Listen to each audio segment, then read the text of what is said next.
How old were you when you st- when you came into powerlifting and then started breaking those like all-time world records? You know, I started lifting heavy right from the get-go because I thought that my 1 rep max would make me bigger.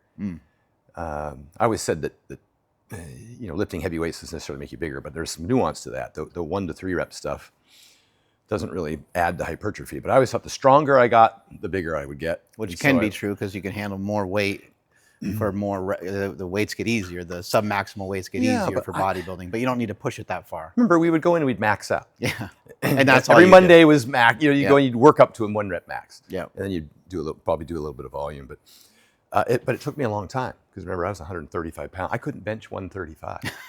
I still remember vividly because of you know, when you're... And you end up benching 606 in competition, I think. Yeah, when you're a college kid and you're in there with a bunch of fraternity guys and 135's on the bar, and for most of them it's a warm-up. Yeah. And I got in and got crushed under it. And I had to take the 45s off and put the 35s on. And that was me as a freshman in college when I was 17 years old at 135 pounds. And so I remember where it started. And you just... It's one of those things where you just keep, it's addicting. Yeah. 5 more pounds, 5 more pounds, 10 more pounds. I want to get this. And every time you hit a new PR, you want to set a new goal. And it just kept going like that. So it started, I was always focused on strength from the very beginning, but it was a good 6 or 7 years before I had gotten enough strength to where I could compete in a powerlifting competition. So it took quite a while. And then you did it, I think you did what, a deadlift competition? Is that when you did 825 in Washington? Yeah, well, that was 782 was the deadlift competition in 1993, I want to say. It's been a long time. And so that was 7 years after I started lifting before I was strong enough to where I felt like I could enter a competition. We were lifting pretty heavy in the gym by then, but I never really thought about powerlifting as something that was a goal. Pretty awesome. A 782 deadlift, and he's like, I think I'm good enough to go into a meet. That's because that's a very good deadlift. How old were you when you came to me? When you started breaking the all-time world records and stuff? I was 40 because I won my pro card at the over 40 Masters Nationals in what I think was about August of that year, 2009, with Flex Wheeler. And I flew straight from Pittsburgh back to San Jose, picked up my stuff because I'd been staying in an extended stay there, training with Flex, and then drove right over to SAC and moved into an extended stay in SAC. And we had 7 weeks to prepare for a powerlifting competition because it had to be before the world's strongest pro bodybuilder that the Olympia was putting on. Right. And we wanted to make sure that we had some numbers on record. Right. So we prepped for 7 weeks for that.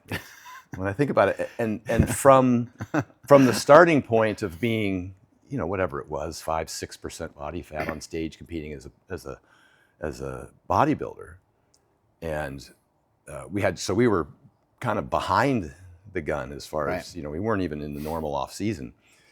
And of course, as the story goes, I put on like 35 pounds over the course of the next 7 weeks. And I think the first workout that we did together, I put on 405 and I struggled with it. It was heavy. I was pretty lean. The joints were pretty sore from being that lean and having dried out. And I remember your elbows were bothering you a lot. Elbows were bothering me a lot. And we were doing like banded bench and stuff. You were like, oh man, this hurts a lot. Well, that's when you first introduced the slingshot that you had sewn yourself at home and brought it in, and I was able to actually perform bench press without pain. And then you took me off of the low bar squat and went to the SSB bar, which is still the same advice I give people now, powerlifters or otherwise, who are having wrist or elbow pain or shoulder pain, is get out from underneath that bar. Even if you're a competitor, I moved my arms out. You know, you had me move my hands out, which helped, but we used a lot of SSB. So I could get the same stimulus. And the cambered bar. And the camber bar.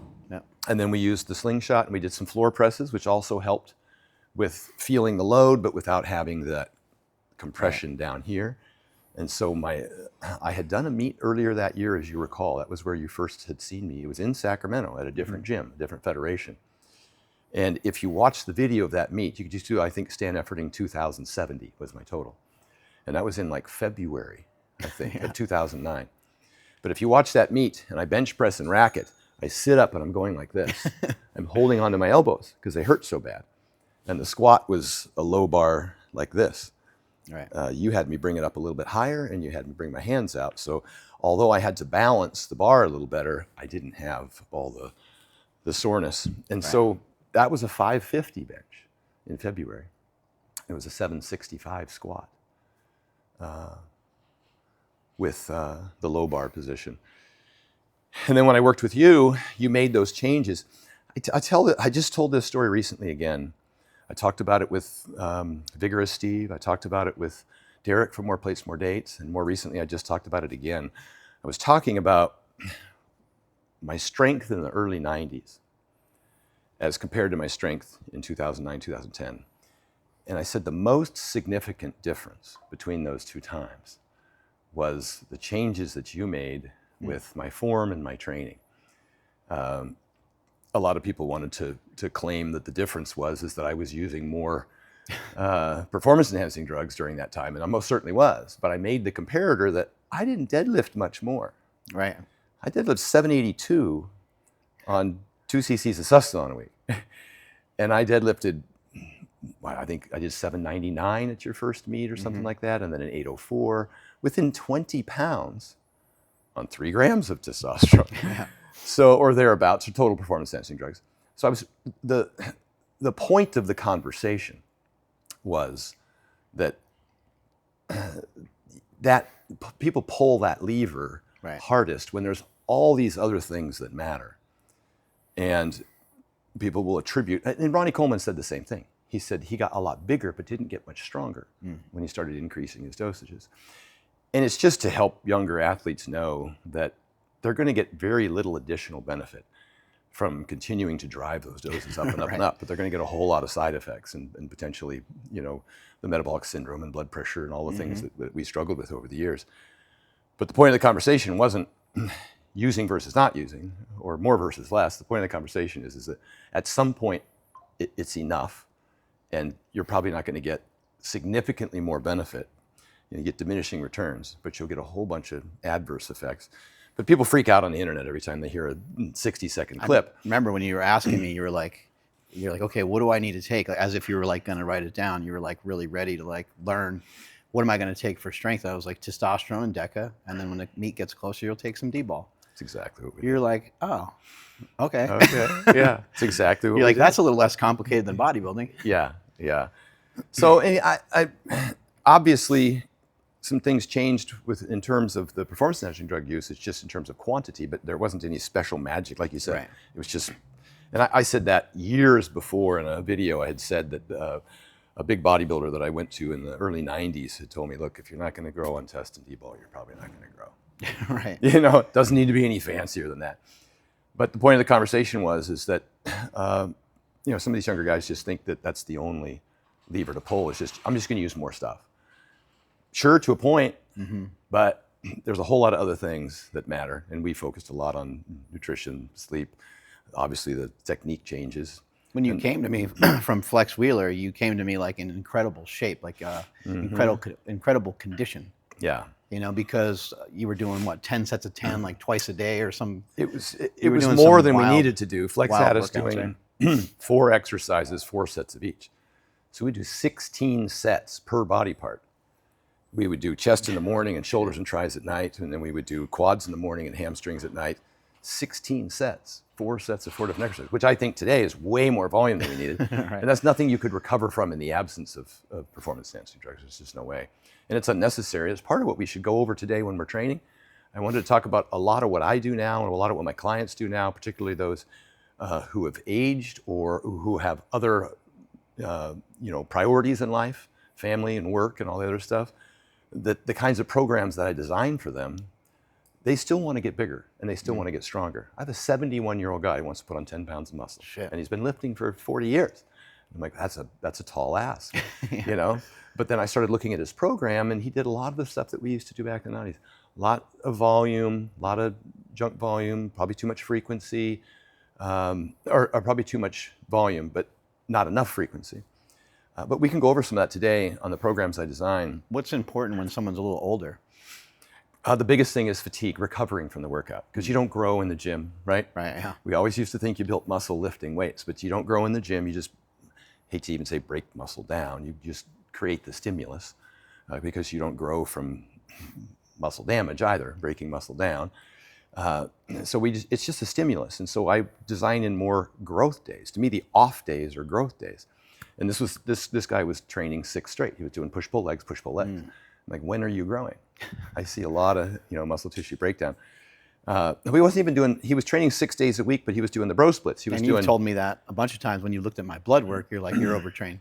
Then you look at my blood work again and you say you're overtrained. You look at my blood work again, you'd be like, oh, you're finally getting a little better. Yeah, a lot of it is. Yeah. A lot of the hormones are affected by overtraining. The testosterone. And I didn't feel like I was overtraining. That's a key thing for people to probably realize, is that you might not necessarily feel it, but it's going to show up probably like in your hormones and your blood. Yeah. Maybe lack of sleep. I know for myself, if I train really hard, I'm not going to sleep. Right. If I train really, really hard, if I or the run quality really hard, sleep can be compromised. You'll have some too sore and too banged up, and but you still manage to come in and train again.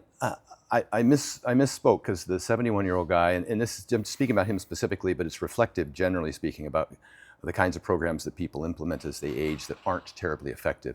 And the one is what's referred to in the industry as the bro split, where you train every body part once a week, chest every Monday, legs every, but he was training 6 days a week, but only doing one body part each day. So he was only repeating his chest workout once a week.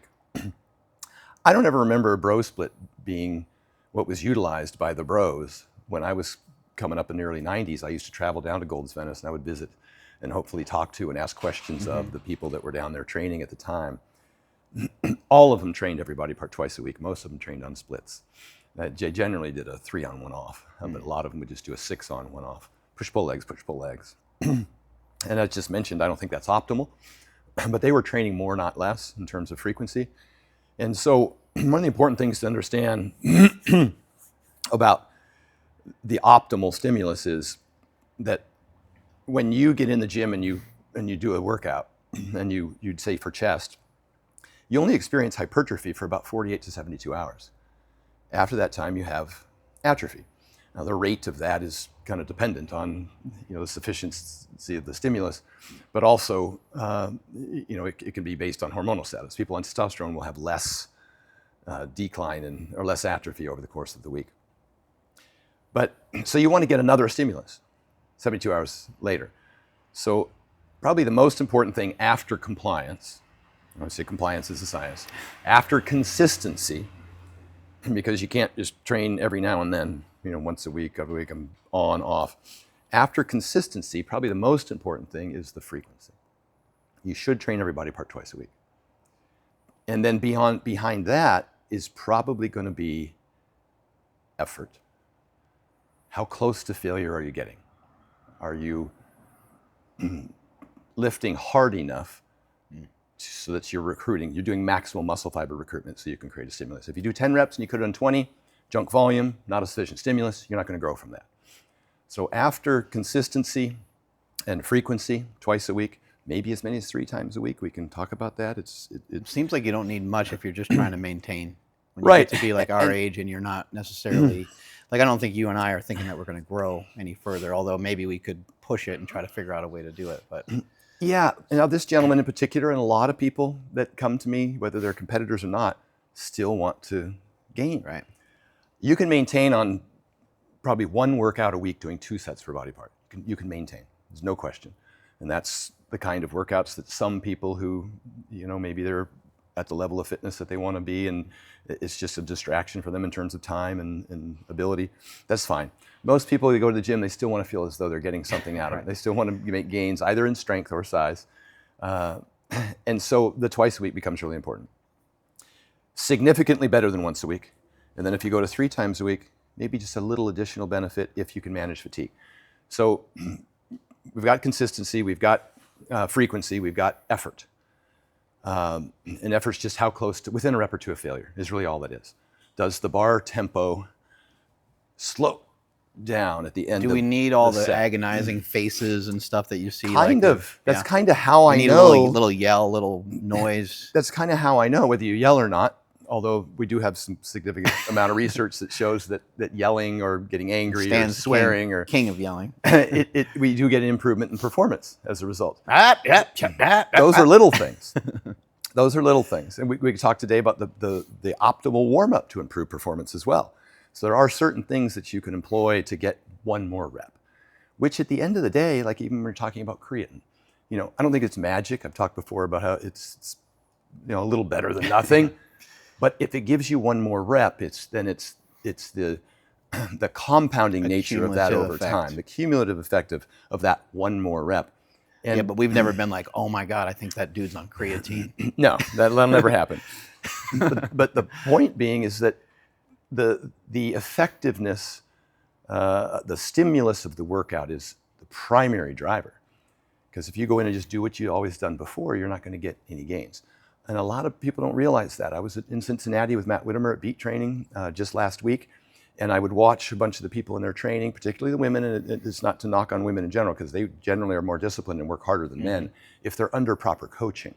You look at Brett Contreras' guys, the glute guy, or girls, the glute guy, they kick ass. They train hard, and they're strong, and they develop that over the course of many months or years of training. But I'll see a lot of them crossing T's and dotting I's, doing a 5-pound thing like this for a set of 10, and setting it down. Nowhere close to failure. No, not even anywhere near a hard rep. Not a sufficient stimulus. And that's kind of hard, especially as people get to be my age or older, and maybe they don't have a competitive background. It's kind of hard for them to understand that that's the level of effort that they need to invest. Now, I didn't say that the weight had to be heavy. If it's hypertrophy, they can lift a heavy weight for 5 reps and get the same benefit as lifting a lighter weight for 20 reps, so long as the effort is the same, so long as they get to within a rep of failure. Whether it's the 20th rep of a lighter weight, it has to look like it's not really that much different than strength training, although strength training, you might want to cut it a rep or two shorter than that, just because you want like you're going for more like a technical limit. So if you're doing an exercise, if you're bench pressing, you don't want your hips to shoot up if you're trying to you know, gain strength for powerlifting. Yeah, and this is where this kind of gets even a little more specific with, like you said, for strength training. Strength is specific. So I said 5 reps, you know, a heavy 5-rep set is just as effective as a light 20-rep set for hypertrophy. But when you're talking about strength, that's specific. And you have to have loads that are, I would suggest, north of 80%, maybe north of 85% for a lot of your training in order for you to benefit from the strength benefit. And then the second thing you want to manage is fatigue. And here's what we know now that I didn't always realize, and probably what we didn't realize with strength either, that you can leave more reps in the tank. With fatigue, that 20-rep set I just described is more fatiguing than the 6-rep set with 80% of your 1-rep max. And you wouldn't think that because the weight's lighter. It's probably half the load.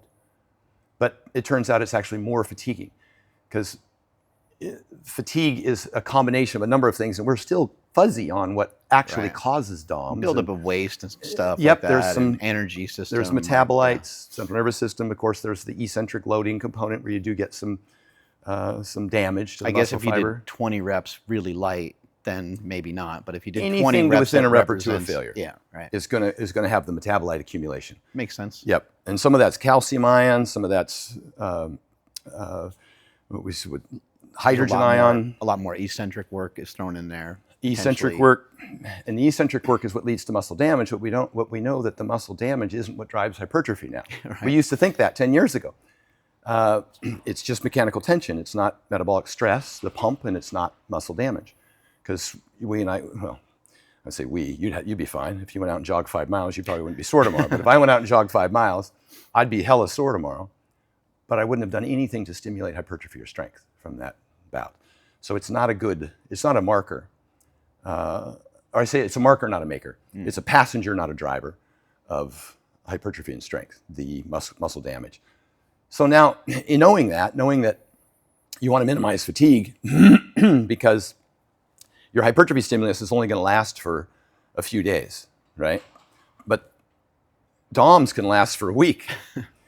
And that you're not building muscle, you're repairing damage or trying to clear metabolites is what some of the supposition is.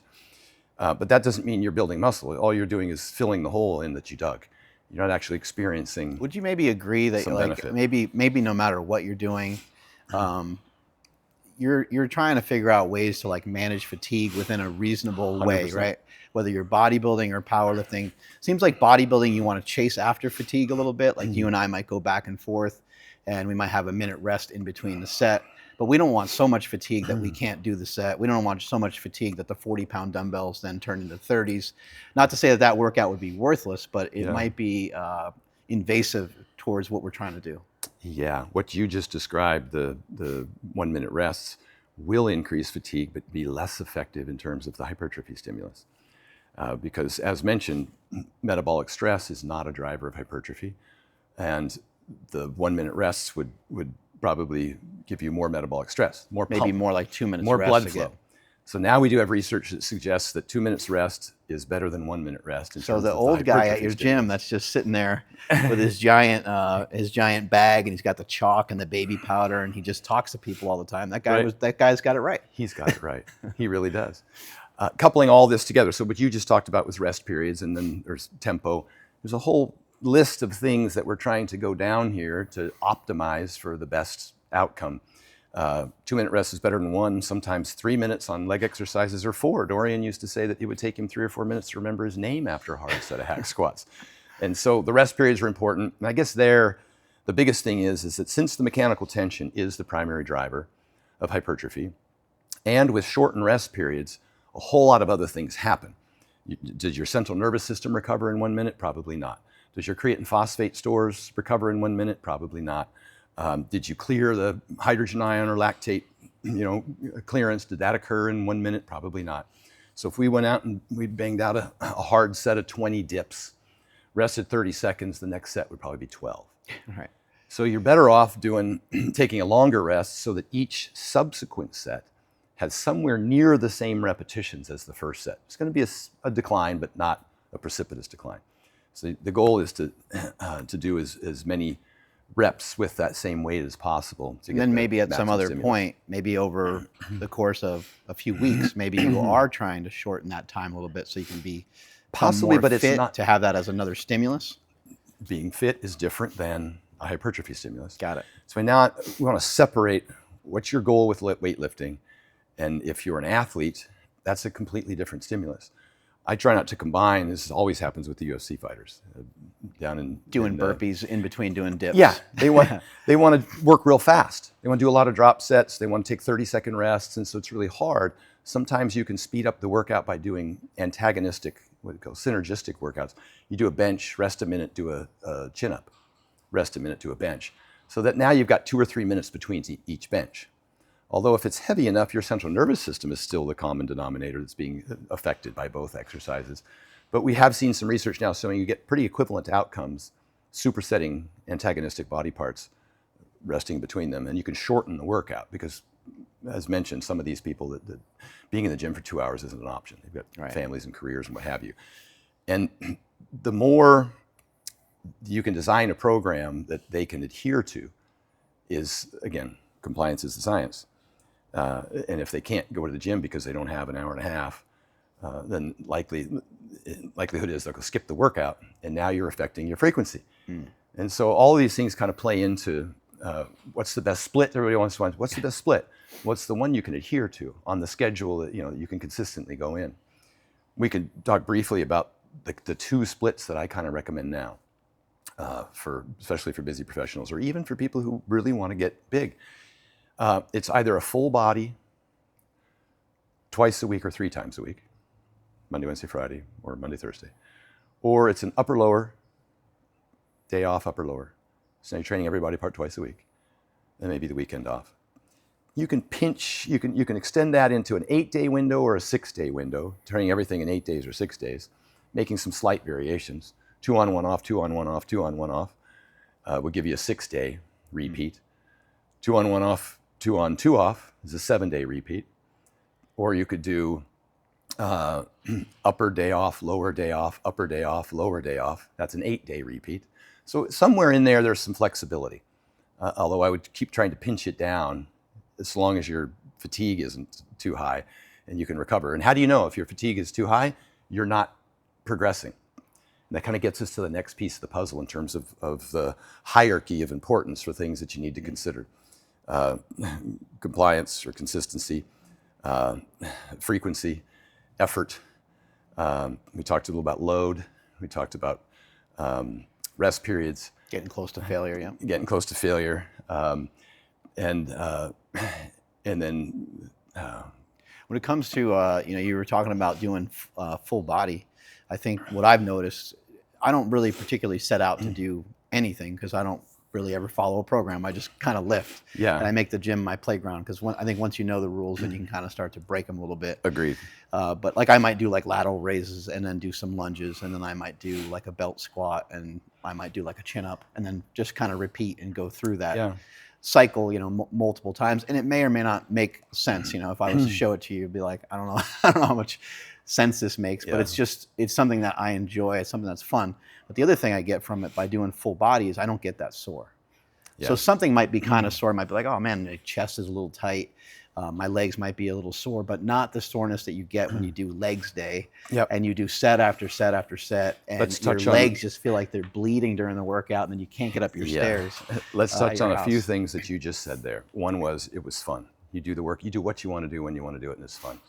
That's the number one most important thing. That goes into the compliance category. Right. Hey, if you don't enjoy it, you're not going to do it. What's the best exercise the one you do? So I'll go into the gym, and it's kind of an auto-regulation. If I get on a particular piece of exercise or something, and all of a sudden I'll get off. I'll go pick a different exercise. So that's for the compliance piece. The next thing you talked about, or that we were just talking about, is the progression component as being a really important part of determining whether or not you're gaining muscle. You cannot get bigger without getting stronger. It's impossible. You get stronger without getting bigger, but you cannot get bigger without getting stronger. That's what mechanical tension and progressive overload is about. So that is important when you're measuring your progress, that you're able to get stronger. Either one more rep or 5 more pounds, maybe not every workout, but over time. If some workouts are better than the others, some are affected by poor sleep or stress or nutrition or whatever. But generally speaking, over time, you should be able to progress. Using the same exercise under the same conditions is a way to most accurately measure that. Now, if we're bouncing around on exercises, a little harder, but as experienced as we are, we don't have a deficit from what's called neural adaptation, learning a new movement. Right. Whereas a lot of beginners and intermediates, when they switch to a different movement, it might take them a week or two, or just to learn the movement, so that the coordination of executing that movement isn't the primary driver of the strength adaptation.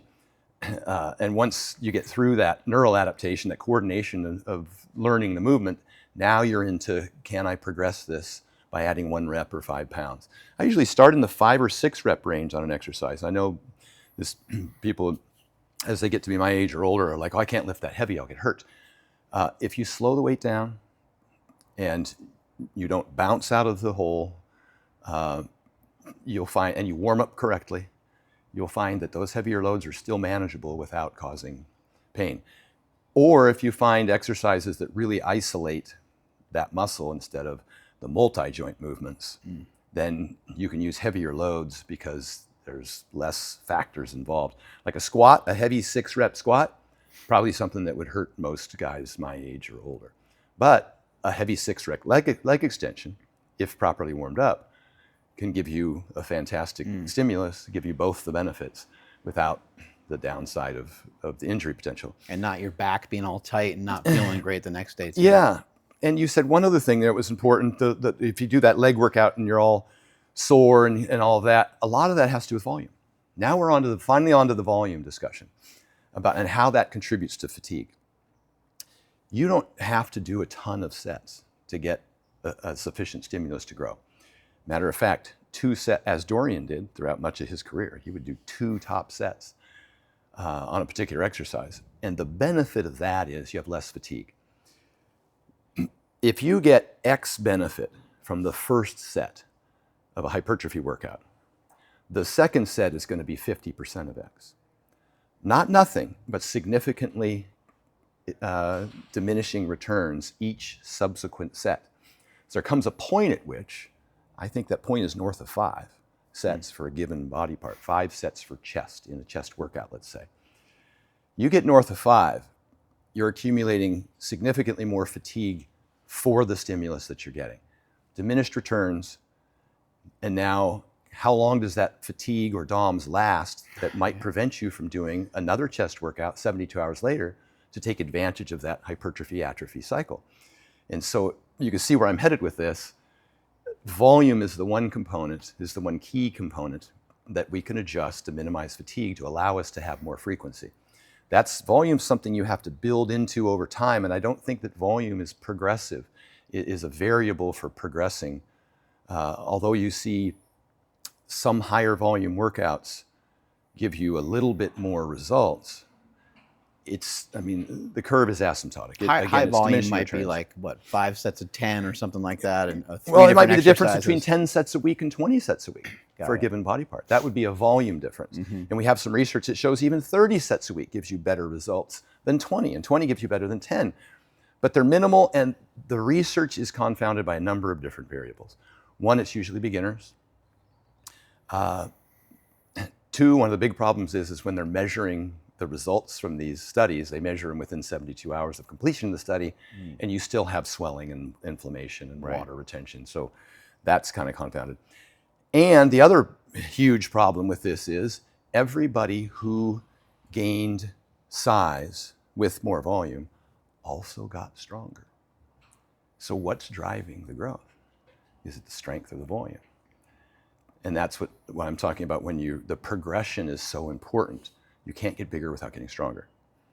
So that's what's really important. So I focus on, if I designed the program, it would be either a upper-lower day off, upper-lower weekend off, or it would be full body Monday, Wednesday, Friday, or 2 or 3 times a week. But the workout itself would consist of maybe 3 sets. If you're training 3 times a week, it's maybe 3 sets for chest. 3 times a week, that's 9. 9 sets of chest once a week, every Monday, versus 3 sets of chest 3 times a week. Far better results from 3 sets of chest 3 times a week than 9 sets once a week. Less fatigue, more taking advantage of that hypertrophy-atrophy stimulus window. So that's how I would design it. The big thing is that you don't need to do a whole ton of volume in order to get a sufficient stimulus, so you got to be careful with a lot of the junk volume. Would it be like 2 to 3 sets of maybe 2 exercises? No, 2 to 3 total sets. Okay. Now, if you're going to train chest just twice a week on the upper-lower split, then maybe you do 5 sets each workout. So you do 2 sets of bench, 2 sets of incline dumbbell. That could probably be enough 4 sets twice a week. Pick 2 exercises for chest. Pick 2 exercises for legs, an extension and a leg press. 2 exercises for hamstrings, a knee hinge and a hip hinge. But only 2 or 3 sets of each would be about it, about 2 sets of each. And I think that covers most of, other than tempo, there's really no sense doing a 10-second negative. All you need to do is control the weight and then do your concentric, just so it's not slamming down. But the eccentric portion of the movement creates more muscle damage, as we discussed, and that can then lead to more DOMs and less frequency. So it has an adverse effect in my mind. And you and I have walked around sore for 30 years, thinking, not only wearing it as a badge of honor for how hard we trained, but thinking that was made necessary. That was necessary, and that was indicative of a great workout. Whereas now we know in terms of results, it's not necessarily the case. Back to the warm-up. So how do we get ready for a workout like this? You go into the gym, you're gonna do a full body workout. So I'm gonna do 2 sets of chest, 2 sets of quads, 2 sets of hamstrings, 2 sets of shoulders, 2 sets of back, 2 sets of biceps, 2 sets of triceps. Still a decent amount of total sets for a workout. Warming up's important. You want to get your body temperature up. You want to get your heart rate elevated. But we have some research now that shows us what's the optimal warm-up to improve performance for the workout. And the optimal warm-up is to use progressively load the exercise you're going to be doing. So it's not necessarily to do 10 minutes of bike and then stretching, and dynamic and static, neither one showed an improvement in performance for the bout itself. If you need a little bit of that to get yourself loosened up, fine. Doesn't improve performance, doesn't decrease injury risk. But what we found is that when you work up in load on the bar to get close to your working weight, this is what you used to do with me at super training and what the literature describes as post-activation potentiation. When you lift a heavy weight, it activates your central nervous system to anticipate or expect that that's what you're going to have to be required to perform. And a lot of lifting, there's a psychological component, a central nervous system component, perceived exertion. So you want to kind of replicate that. So what you used to have me do when we warmed up for a meet or for a heavy lift is I would take, you maybe even just warm up with a band and do 5 minutes of bike or whatever, just to get your body temperature up. But then we take the exercise that we intend to perform and we would gradually work up on load on the bar. But we wouldn't want to pre-exhaust, which is historically what a lot of bodybuilders would do. I've used the analogy that some guys, when they're doing an incline dumbbell press, they'll grab the 60s and do a set of 10, then they'll rest a bit, and grab the 70s and do a set of 10, then they'll rest a bit, grab the 80s, do a set of 10, rest a bit. Now they're on to their work sets, which is the 90s or 100s, whatever. And that's the hard set that's going to get them to within a rep of failure with a significant amount of effort, and their face grimacing, and they may even want to spot, right? Which we know it's not necessary to go to total failure, but we like to see how far we can get there. Every now and then I think you should take a set to failure just to see what you're capable of. But that fourth set, the 90s or the 100s, that's one set. 60s, 70s, and 80s didn't provide a sufficient stimulus for hypertrophy and could potentially have impeded or impaired your top set. You could have lost a rep on your top set because you exhausted. Maybe you got a pump, and a pump doesn't drive hypertrophy, but it can inhibit your ability to lift a maximum load. Last thing we do in a powerlifting meet is get a pump backstage. Right. You don't do that. So how would we warm up? You would take me to the bench, and I would hit 135 for a double and rack it, and I would sit down for a bit, and then I would hit 135 again for a single. That second set with 135, the bar just exploded off your chest as compared to the first. Put 225 on. I just do a single, right? Sit for a minute, do 225 again. It just explodes off the chest. Your body's adapting. It's post-activation potentiation. And we keep working up like that. I would do 315 for a single, 315 again for a single. Did the same thing with squats. And I would touch a box 2 inches above parallel, so I'd never actually reach the stretch reflex position. And it was just touch and go. The second set with the same weight was always more explosive than the first set. Mm-hmm. So now you get up to you want to get to within about 80% of your 1 rep max is what's recommended. This is what the study looked at. Get about 80% of your 1 rep max and hit a single, okay? Now maybe your top set for the day is only going to be 80% of your 1 rep max, and you're going to try for reps, 5, 6, 7, 8, wherever that you're able to get. If you hit the single first at 80% of your 1 rep max, rest, then do your top set for reps, consistently saw in the literature that people would get an additional repetition. That's huge, because that's what's driving hypertrophy. Right. 5 more pounds of the 1 more rep. So that's post-activation potentiation. That's what they describe it in the literature, but it's a warm-up that improves performance. Everybody's got their own warm-up, whether it's the, what did you invent? The little hip circle? The little hip circle, Yeah. Which, by the way, brilliant, because I can't tell you how many times I use those little rubber bands and they dig into your legs and they roll around. And your hip was messed up there. And my hip was totally messed up. Yeah. So whether you're hip circling or you're foam rolling or you're, whatever it takes you to be able to perform the exercise and get through that range of motion without pain or without, the distraction of pain, then you want to, if you need to do that.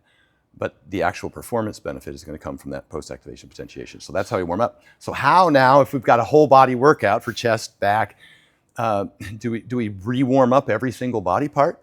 And my suggestion is that you don't.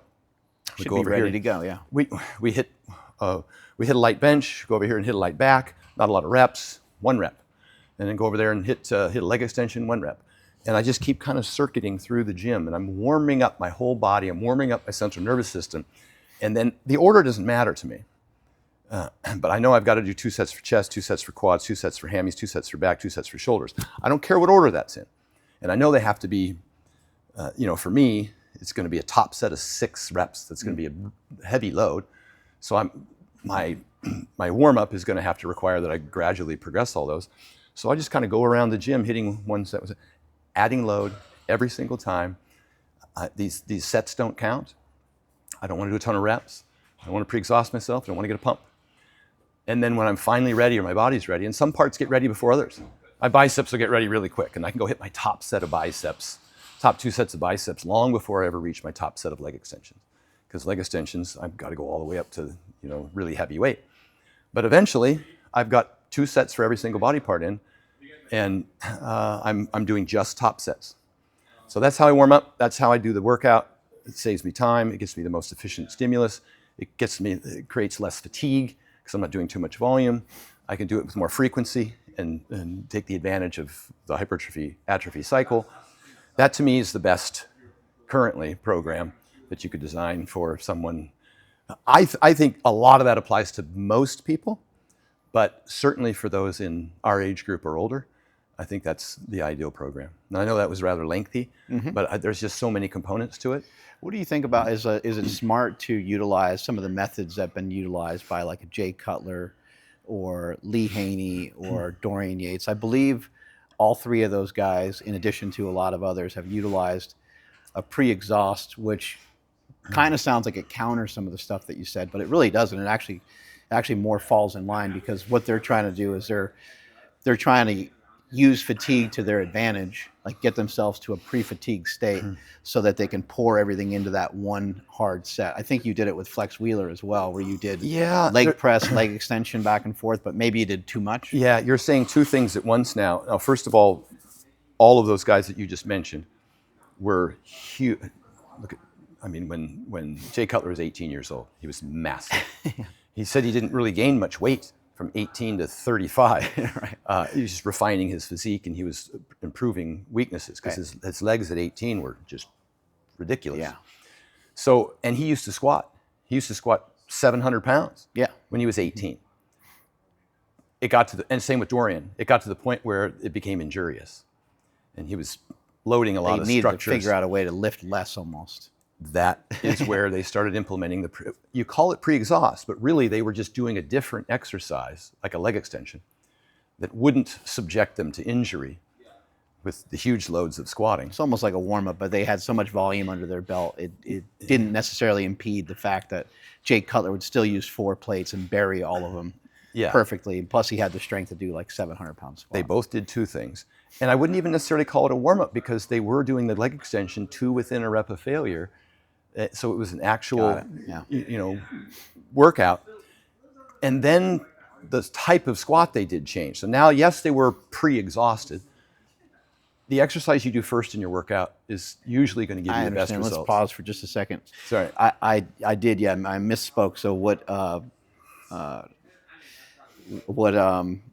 Dorian Yates was doing is Dorian Yates was going from one piece to another. What you were doing with Flex Wheeler was going from one piece to another kind of immediately. And Jay Cutler and a few others were doing and Lee Haney, they were doing leg extensions by themselves, and then they would rest normal, and then they would squat. And then would go squat. Yeah. And they changed their squat form.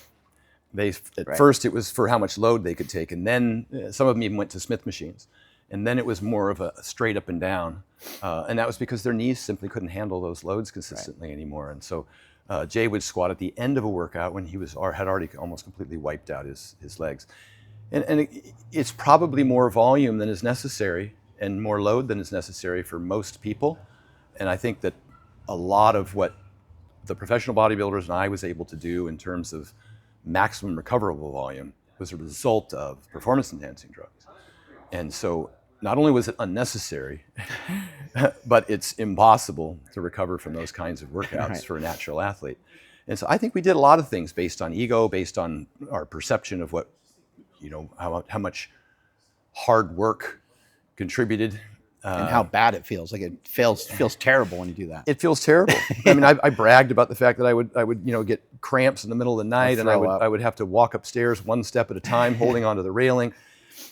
And you look back and you're like, it probably wasn't necessary, but we prided ourselves that we could, because everybody wants to say that the reason they're more successful than someone else is because they just worked harder. Mm-hmm. And in this case, you got to work smarter, and harder might even be detrimental. You see the people who take sets closer to failure or to true failure do worse than the people who left a rep in the tank. Yeah. And as we touched on with powerlifting, you want to leave at least 2 reps in the tank. You don't want to be grinding repetitions, when you're moving slowly through the concentric contraction, you're probably compromising speed, which is a big component for powerlifting. And you're creating more fatigue than you can recover, particularly with those loads. Because when we start working up to 600, 700, 800 pound deadlifts, you don't want to be grinding a deadlift it's going to take you a week to recover from. Look at the way the Chinese train their Olympic lifters. Mm-hmm. Those guys have like 9 to 14 sessions a week, but they're submaximal. Right. And so that's what becomes really important. Look at Lane's frequency. Sometimes he'll deadlift 3 times a week, but he's not pulling within 2 reps of his max. Yeah, he's pulling heavy, mm-hmm. but how many reps you do there? And I guess some things to consider. A couple little quotes that just to wrap this thing up on. 2 in particular. If you lift a heavier weight slower, did you get stronger? And the answer is no. And then also something to consider about the progressive portion of getting stronger. You don't add weight to get stronger. You get stronger so you can add weight. So 2 very important quotes to just think about. Mm-hmm. Just, you know, they don't tell you everything, but if you just think about that carefully, it might help you to kind of meter out what's giving you the best result. Because the adaptation has already occurred. And so usually when you go to the gym with the auto-regulation in mind, if you work up to a weight that you used to do, it was hard at 5 reps and suddenly it's easy that day, adding the 5 pounds didn't get you the result. The previous work that you had done, the adaptation had already occurred, and now you're able to grab that extra 5 pounds. Grab it when you can. Take what your body gives you. If you go into the gym and weights are moving quicker, or if that extra rep is there and you know you're further from failure than you used to be, take that extra rep. It's there. And that really just shows you that your work is working. That didn't actually drive the adaptation. It's backwards from the way we used to think about it. Yeah. You know, it's frustrating. If I knew then what I know now. And so, but here we are. You know, we've managed to make it work the way we did, and but now we can pass on the information that we know is probably more optimal than the way than a lot of things we forced ourselves to do.